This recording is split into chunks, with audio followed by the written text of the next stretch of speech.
नमस्ते दोस्तों, क्या आप तैयार हैं खुद से मिलने के लिए? जीवन के सबसे गहरे सवाल, अस्तित्व के सबसे छिपे रहस्य और आत्मा की अनंत यात्रा का सच। श्रुत लेखक में आपका स्वागत है। मैं हूं आपका मार्गदर्शक और आज हम एक सफर पर निकल रहे हैं। वो सफर जो हमें हमारे अपने भीतर ले जाएगा। क्या आपने कभी महसूस किया है कि आपकी सांसों के पीछे कोई और है? वो तुम कौन है जो सुबह उठता है, सपने देखता है, डरता है और एक दिन इस दुनिया से चला जाएगा? क्या वो तुम सिर्फ ये शरीर हो या फिर इससे कहीं ज्यादा? आज श्रुत लेखक पर हम एक ऐसी यात्रा शुरू कर रहे हैं जो शायद आपकी जिंदगी का सबसे बड़ा सच बदल दे। ये कोई धर्म नहीं, कोई फिलॉसफी नहीं, ये आपका अपना सच है जिसे आप भूल गए हैं। तो चलिए शुरू करते हैं अपने असली आप से मिलने का सफर। आज की कहानी की शुरुआत होती है इंसान के सबसे पुराने और गहरे डर से, मौत के डर से। वो प्रश्न जो सबसे गहरा है। हम सबके मन में एक सवाल गूंजता है, मृत्यु के बाद क्या होता है? ये डर इतना गहरा है कि हम मंदिर जाते हैं, पूजा करते हैं, लेकिन इस एक शब्द के सामने आते ही हमारा दिल धड़कने लगता है। पर आज इसी डर का भंडाफोड़ होगा। स्वामी विवेकानंद हमें एक ऐसा दृष्टिकोण देते हैं जो हमारी सोच को हमेशा के लिए बदल देगा। वे कहते हैं, मृत्यु कोई अंत नहीं बल्कि एक द्वार है, एक नए अनुभव की ओर। तो फिर मृत्यु है क्या? कल्पना करो एक थिएटर की। एक नाटक में तुम राजा बने, दूसरे में भिखारी। लेकिन क्या यही तुम्हारी असली पहचान है? नहीं, तुम तो वही कलाकार हो, बस किरदार बदलते रहते हो। ठीक इसी तरह आत्मा अमर कलाकार है और शरीर उसका परिधान। मृत्यु बस पुराना वस्त्र उतार कर नया धारण करने का क्षण भर है। बात यहां से और गहरी होती है। सोचो, एक कैटरपिलर होता है। वो खुद को एक ककून में बंद कर लेता है। दुनिया के लिए वो मर गया, पर अंदर कुछ और ही हो रहा होता है। वो डिसोल्व हो रहा होता है, अपनी पूरी पहचान खो रहा होता है। फिर एक दिन वो एक बटरफ्लाई बनकर निकलता है। उसने अपना पूरा रूप बदल लिया। क्या कैटरपिलर मरा? नहीं, उसने बस अपना फॉर्म चेंज किया। मृत्यु भी कुछ ऐसी ही है, पूरी तरह से खत्म नहीं, बस एक ट्रांसफॉर्मेशन है। ये कोई कल्पना नहीं, ये पुनर्जन्म का सिद्धांत है। जैसे एक बीज के बिना पौधा अस्तित्व में नहीं आ सकता, वैसे ही पुराने शरीर के बिना आत्मा की यात्रा अधूरी है। यह कोई सजा नहीं, बल्कि आगे बढ़ने का प्राकृतिक क्रम है। एक और दृष्टांत, समुद्र और उसकी लहरें। हर लहर उठती है, फिर विलीन हो जाती है। क्या लहर का विलीन होना समुद्र का अंत है? कभी नहीं। लहर जल है और जल ही समुद्र है। उसी तरह हमारा सार आत्मा है, जो न आती है न जाती है, वो सदा रहती है। ये चक्र तब तक चलता रहता है जब तक हमें अपने वास्तविक स्वरूप का बोध नहीं हो जाता।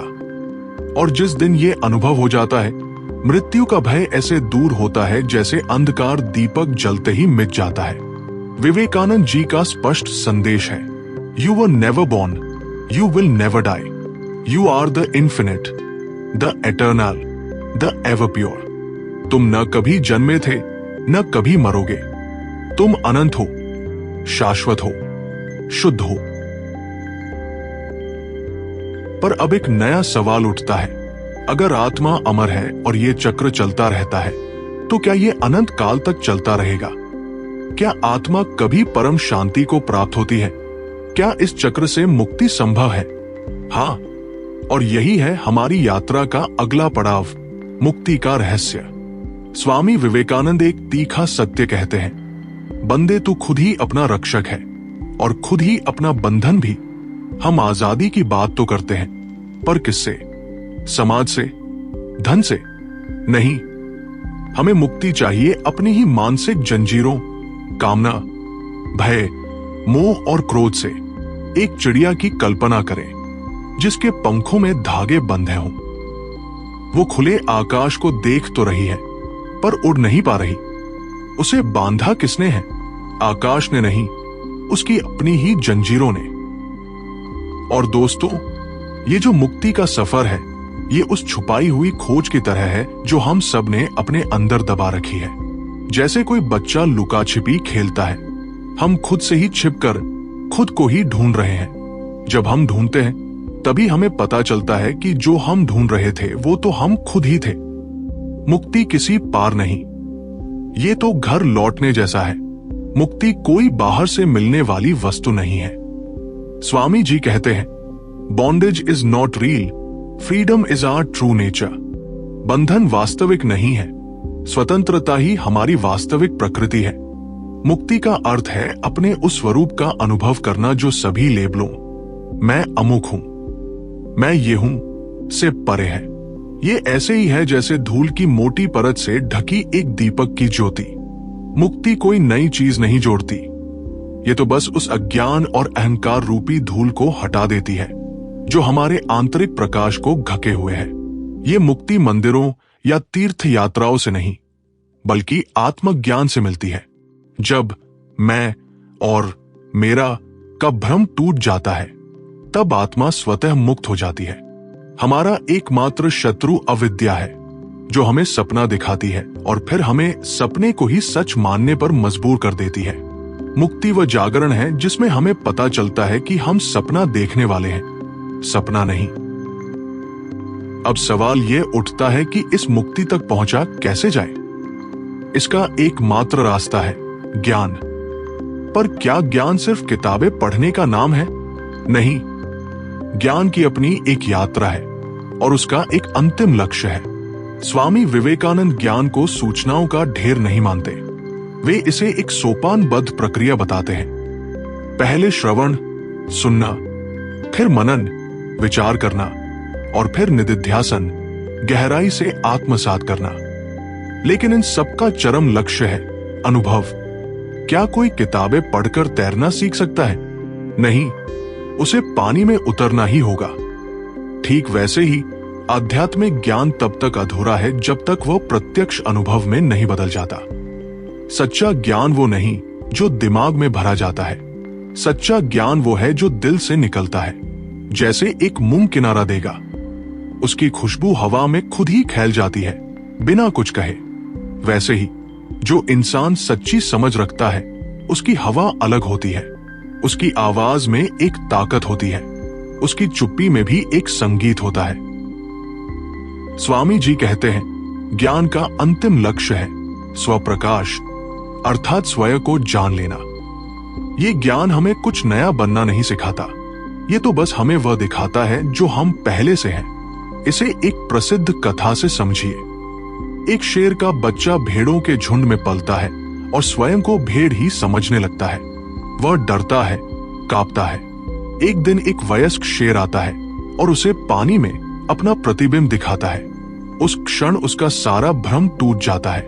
वह जान जाता है, मैं भेड़ नहीं, शेर हूं। यही आत्मज्ञान है, यही ज्ञान का अंतिम लक्ष्य है। ये ज्ञान हमारे अहंकार को तोड़ता है, हमारे झूठे मैं को उजागर करता है और हमें उस अनंत सत्ता से जोड़ देता है जहां मैं और तू का भेद मिट जाता है। ज्ञान की पराकाष्ठा वो दिव्य अनुभूति है, अह ब्रह्मास्मि, मैं ही ब्रह्मा हूं। स्वामी विवेकानंद इसी सत्य को घोषित करते हुए कहते हैं, तुम्हारा धर्म तुम्हें ईश्वर की पूजा करना नहीं सिखाता, बल्कि ये सिखाता है तुम स्वयं ईश्वर हो। ये अहंकार नहीं, बल्कि आत्म साक्षात्कार की परम अवस्था है। तो फिर इस ज्ञान को पाकर, इस मुक्ति को प्राप्त करके जीवन कैसा हो जाता है? क्या ये ज्ञान हमें समाज से दूर एकांत में ले जाता है? बिल्कुल नहीं। ये तो वह बिंदु है जहां से आध्यात्मिक स्वतंत्रता की वास्तविक समझ शुरू होती है। स्वामी विवेकानंद कहते हैं कि स्वतंत्रता केवल एक सामाजिक या राजनीतिक विचार नहीं है, ये जीवन की एक मूलभूत आकांक्षा है जिसके 3 स्तर हैं। पहला, शारीरिक स्वतंत्रता, बाहरी बंधनों से मुक्ति। दूसरा, मानसिक स्वतंत्रता, भय, लालच, अहंकार से मुक्ति। और तीसरा, सर्वोच्च आध्यात्मिक स्वतंत्रता, स्व की पहचान से जाग जाना। ये जान लेना कि मैं केवल शरीर या मन नहीं हूं, मैं उससे परे कुछ हूं। आजादी, ये शब्द सुनकर ही दिल धड़कता है, पर सोचा है कभी, आजाद वो नहीं जो जंजीरें नहीं पहनता। आजाद वो है जिसे जंजीरें पहनी है पर वो उन्हें तोड़ना जानता है। जैसे समुंदर किनारे खड़ा आदमी, लहरें उसके पांव छूती हैं पर वो हिलता नहीं, क्योंकि उसे पता है लहरें आएंगी जाएंगी, पर वो समुंदर नहीं है, वो उससे बड़ा है। इसे एक उदाहरण से समझिए। एक पक्षी लोहे के पिंजरे में बंद है, फिर एक दिन पिंजरा खुलता है, वो बाहर निकलता है और आकाश की ऊंचाइयों में उड़ने लगता है। यही है आत्मा की स्वतंत्रता। हम भी इंद्रियों, वासनाओं, इच्छाओं और मोह के पिंजरों में बंद है। जब आत्मा इन बंधनों को तोड़ती है तब मिलती है आध्यात्मिक स्वतंत्रता। हम क्यों बंधे हैं? दूसरों की राय के डर से, अपमान के भय से, खोने के डर से। इन सभी मानसिक जंजीरों से मुक्ति ही सच्ची मुक्ति है, और ये मुक्ति ज्ञान से मिलती है, जो सिर्फ जानकारी नहीं देता बल्कि बंधन काटता है। एक शिष्य ने ऋषि से पूछा, गुरुदेव, क्या मैं स्वतंत्र हूं? ऋषि ने मुस्कुराकर कहा, यदि तुम ये प्रश्न पूछ रहे हो तो तुम अभी भी बंधे हुए हो, क्योंकि जो स्वतंत्र होता है उसे ये सवाल पूछने की जरूरत नहीं होती। स्वतंत्रता अनुभव है, न कि सिद्धांत। तो आध्यात्मिक स्वतंत्रता का वास्तविक अर्थ क्या है? ये जान लेना कि हम कोई वस्तु नहीं है, कोई उपाधि नहीं है। ये समझना कि दूसरे हमें बांध नहीं सकते जब तक हम स्वयं न बंधे। ये अनुभव करना कि जो कुछ भी नष्ट हो सकता है वो मैं नहीं हूं, मैं आत्मा हूं, शुद्ध, चैतन्य और स्वतंत्र। इस स्वतंत्रता का लक्षण है न आलोचना में डगमगाना, न प्रशंसा में खूल जाना, न हार से टूटना, न जीत से चिपकना। ये स्थिरता, ये मैं की भीतरी अडोल स्थिति ही आध्यात्मिक स्वतंत्रता है। स्वामी जी का संदेश स्पष्ट है, जब तक एक भी बंधन शेष है तब तक तुम्हें चैन नहीं लेना चाहिए। सच्चा जीवन वही है जो पूर्ण स्वतंत्रता में जिया जाए, और यही स्वतंत्रता हमें उस मिथक को तोड़ने की शक्ति देती है कि आत्मज्ञान का मतलब है संसार छोड़कर जंगल चले जाना। बिल्कुल नहीं। स्वामी विवेकानंद इस भ्रम को तोड़ते हैं। आत्मा को जान लेने का अर्थ ये नहीं कि जीवन से भाग जाओ, बल्कि यही जानना जीवन को ठीक से जीने की कुंजी है। आत्मज्ञान, मैं कौन हूं, के प्रश्न का अनुभवात्मक उत्तर है। जब यह ज्ञान हो जाता है तो व्यवहार स्वतः बदल जाता है। ठीक वैसे ही जैसे स्थिर झील में आकाश का प्रतिबिंब साफ दिखता है, वैसे ही स्थिर मन में जीवन स्पष्ट हो जाता है। तो क्या आत्मज्ञानी व्यक्ति नौकरी कर सकता है, परिवार चला सकता है? बिल्कुल। स्वामी जी कहते हैं, ज्ञानी वह है जो संसार में रहते हुए भी संसार से ऊपर उठ जाता है। इसका अर्थ है वो कर्तव्य करता है पर आसक्त नहीं होता, वह प्रेम करता है पर स्वार्थ के बिना, वह परिश्रम करता है पर फल की चिंता किए बिना। व्यावहारिक जीवन में ये ज्ञान कैसे प्रकट होता है? दूसरों की आलोचना कम होती है, क्योंकि हर कोई सीख रहा है। क्रोध और ईर्ष्या का स्थान करुणा ले लेती है। कार्य का केंद्र मैं से हम हो जाता है। एक शिष्य ने गुरु से पूछा, गुरुदेव, आत्मज्ञान के बाद क्या मैं नौकरी छोड़ दूं? गुरु बोले, नौकरी नहीं, अपनी अज्ञानता छोड़ दो, फिर नौकरी करना भी ध्यान बन जाएगा। यही है व्यावहारिक आत्मज्ञान, जहां हर कर्म पूजा बन जाता है। आत्मज्ञानी का व्यवहार शांत, स्पष्ट और धैर्यवान होता है। ये ज्ञान व्यावसायिक जीवन में भी गहरा लाभ देता है। निर्णय लेने में स्पष्टता, संबंधों में सुधार और भीतरी संतुलन। स्वामी जी का सार है, तुम संसार में रहो, लेकिन संसार तुम्हारे भीतर न रहे। कमल की तरह बनो, जल में रहकर भी जल से अछूता। यही समझ हमें उस चरम एकता की ओर ले जाती है, जहां सारे भेद मिट जाते हैं। जहां जीव और ब्रह्मा के बीच का अंतर केवल एक भ्रम साबित होता है। स्वामी विवेकानंद कहते हैं, ब्रह्मा ही सत्य है और वही आत्मा के रूप में जीवों में प्रकट है। भेद सिर्फ दृष्टि का है।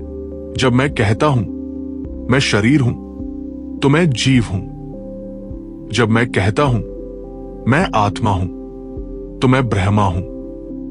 यह ठीक वैसे ही है जैसे एक सूरज हजारों तालाबों में अलग अलग दिखाई देता है। भेद परछाई में है, प्रकाश में नहीं। इस एकता का अनुभव पढ़ने सुनने से नहीं, बल्कि निर्विचार ध्यान और अहंकार के विलय से होता है। जब मन चुप हो जाता है और मैं की दीवार गिर जाती है, तब आत्मा और ब्रह्मा एक हो जाते हैं।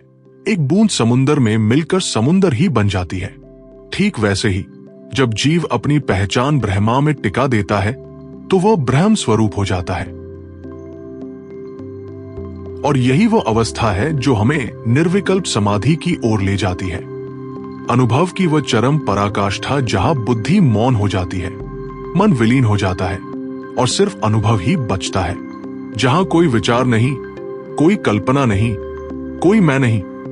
वही स्थिति है निर्विकल्प समाधि। ये वह स्थिति है जहां साधक, साधना और साध्य तीनों एक हो जाते हैं। स्वामी जी कहते हैं, जब मन स्थिर हो जाता है और चेतना सभी द्वैतों को पार कर जाती है, तब आत्मा को अपना ब्रह्म स्वरूप अनुभव होता है। यही निर्विकल्प समाधि है। ये अनुभव शब्दातीत है। ये न सुख है न दुख, ये शुद्ध सत्ता की अनुभूति है। इस तक पहुंचने का मार्ग है तीव्र वैराग्य और निरंतर अभ्यास। इसमें इच्छाओं को छोड़ना, विचारों को पार करना और अहंकार की दीवार को तोड़ना होता है। और अंततः ये सारी यात्रा हमें उस अंतिम परम सत्य के द्वार पर ले आती है, ब्रह्म ज्ञान। ये कोई नया ज्ञान नहीं, बल्कि वो पहचान है जो सदा से तुम्हारे भीतर थी। स्वामी विवेकानंद कहते हैं, ब्रह्मा कोई व्यक्ति नहीं, कोई वस्तु नहीं, कोई देवता नहीं। वह निराकार, सर्वव्यापक, शुद्ध चेतना है। वह सब में है, पर किसी में बंधा नहीं। ब्रह्मा को जाना नहीं जा सकता, क्योंकि ब्रह्मा जाने जाने वाली वस्तु नहीं, वो तो स्वयं ज्ञाता है। ब्रह्मा को जानने का अर्थ है स्वयं को जानना। एक दर्पण पर धूल जमी है। जब धूल हटती है तो छवि साफ दिखती है। ठीक वैसे ही जब अहंकार और अज्ञान का आवरण हटता है तो आत्मा में ब्रह्मा स्वयं प्रकट हो जाता है। ब्रह्मज्ञान कुछ नया पाना नहीं, बल्कि जो है उसे अज्ञान को हटाना है। जब कोई ब्रह्मा को पहचान लेता है तो उसका डर समाप्त हो जाता है, मृत्यु का भय मिट जाता है। वो किसी से द्वेष नहीं करता, किसी से मोह नहीं रखता। वो मुक्त होता है, जीते जी मुक्त। मुक्ति मृत्यु के बाद नहीं, इस जीवन में, अभी, यही, इस क्षण में संभव है। ज्ञान योग का सार संक्षेप में यही है। तुम शरीर नहीं हो, तुम मन नहीं हो, तुम संकल्प विकल्प से परे हो। तुम ही वह ब्रह्मा हो जो अनादि, अनंत और अमर है। तत्त्वमसि, तू वही है। अह ब्रह्मास्मि, मैं ब्रह्मा हूं। और दोस्तों, ये कहानी खत्म हो रही है, पर तुम्हारी कहानी नहीं। तुम्हारी यात्रा अब शुरू होने वाली है। सोचो, आज तक तुमने जितने भी सपने देखे, जितनी भी रातें काटी, वो सब इसी पल के लिए थी। इस मुलाकात के लिए, खुद से मिलने के लिए। अब वक्त आ गया है कि तुम अपने आप को वापस पहचान लो, अपने घर लौट आओ। प्रिय श्रोताओं, ये संपूर्ण यात्रा आत्मा से परमात्मा तक की यात्रा थी। बुद्धि से मौन तक, अह से अनंत तक। अब समय है इन विचारों को सिर्फ सुनने तक सीमित न रखकर उन्हें अनुभव में बदलने का। ब्रह्म ज्ञान कोई गंतव्य नहीं, ये पहचान है जो सदा से तुम्हारे भीतर थी। अगर ये कहानी आपके दिल को छू गई है, अगर इन शब्दों ने आपके मन में एक सवाल जगाया है, तो यही वो कनेक्शन है जो श्रुत लेखक बनाना चाहता है। ये चैनल सिर्फ जानकारी देने के लिए नहीं है, बल्कि एक ऐसा कम्युनिटी बनाने के लिए है जहां हम सब मिलकर सीखें, बढ़े और खुद को पहचाने। तो अगर आप चाहते हैं कि ये सफर जारी रहे, अगर आप चाहते हैं कि ऐसी ही और गहरी बातें हम साथ में एक्सप्लोर करें, तो श्रुतलेखक के साथ जुड़िए। तो चलिए, अब आपकी बारी है। कमेंट में जरूर बताइए आज की सबसे बड़ी लर्निंग आपके लिए क्या रही, या फिर आप मृत्यु को किस नजरिए से देखते हैं। आपकी हर एक कमेंट हमें और बेहतर कंटेंट बनाने में मदद करेगी। इस वीडियो को लाइक जरूर करिए ताकि हमें पता चले आपको ये कंटेंट पसंद आ रहा है। चैनल को सब्सक्राइब कीजिए ताकि आप हर नए एपिसोड से जुड़े रहें, और सबसे इंपॉर्टेंट, इसे शेयर कीजिए उन लोगों के साथ जिन्हें आप सचमुच चाहते हैं, क्योंकि ज्ञान बांटने से ही बढ़ता है। खोजते रहिए, भीतर उतरते रहिए, और अंत में जान लीजिए तुम वही हो जिसे तुम खोज रहे थे। तब तक के लिए शांति रहे, आनंद रहे। नमस्ते।